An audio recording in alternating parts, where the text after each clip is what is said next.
Okay, my name is Lori, and my speech is Unmasking the Truth, Domestic Violence, the Forms, the Myths, and the Impacts.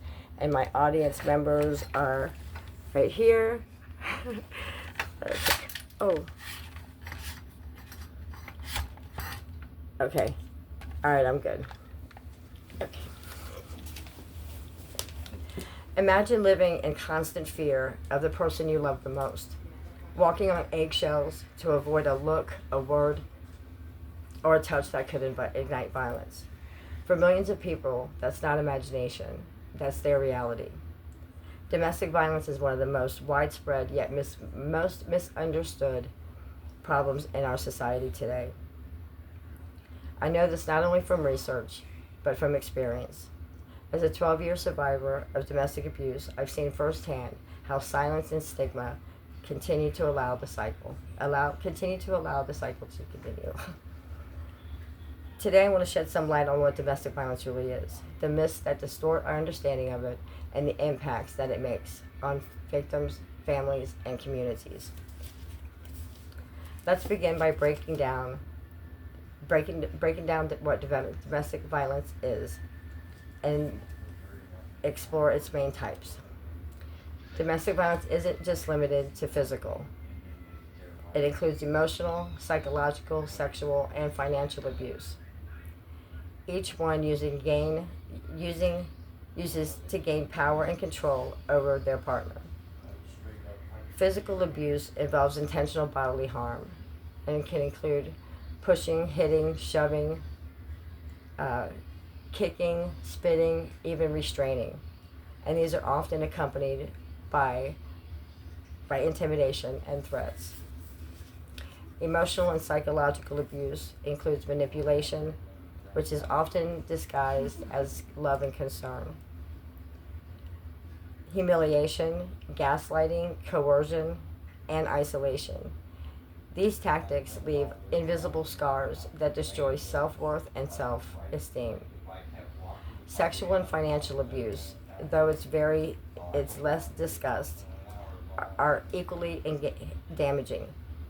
Sexual abuse forces intimacy without consent, while financial abuse restricts access to money, employment, and resources, making it nearly impossible for victims to leave.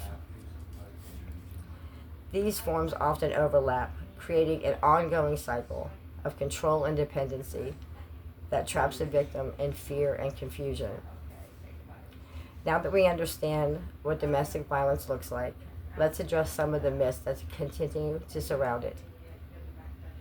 One largely believed myth is that domestic violence only happens in poor and uneducated households, when in reality, it crosses all social, racial, age, and economic lines.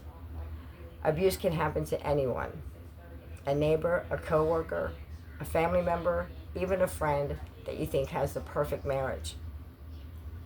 One of the biggest myths of domestic violence is that it's easy for a victim to leave, when in truth, leaving is one of the most dangerous times for a victim.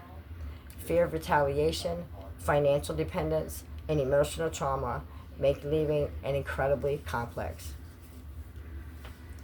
Finally, some still believe that abuse is a private matter. Domestic violence is not private. It's a public health crisis that affects entire communities. It costs U.S. billions annually in healthcare, legal, and lost productivity expenses. Once we break through these myths, we can begin to grasp the devastating toll domestic violence takes, not just on victims, but on all of us. The impact of domestic violence is profound and long-lasting. Victims often suffer from depression, anxiety, and post-traumatic stress disorder. Substance abuse is often used as a coping mechanism. Children who witness domestic violence experience fear, developmental displays, and normalize violence as love, increasing their risk of becoming future abusers and victims.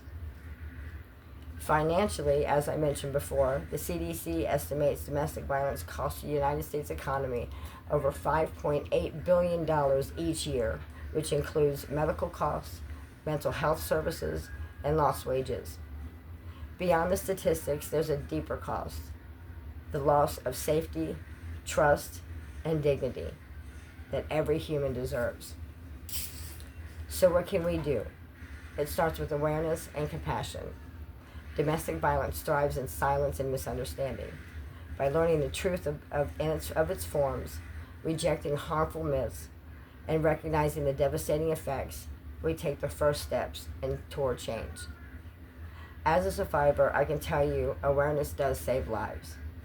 When we listen without judgment, believe the victims, and advocate for trauma-informed responses, we not only break the cycle, we help rebuild lives. Let's choose to speak up, to educate others, and to make sure no one has to live in fear behind closed doors again. Thank you.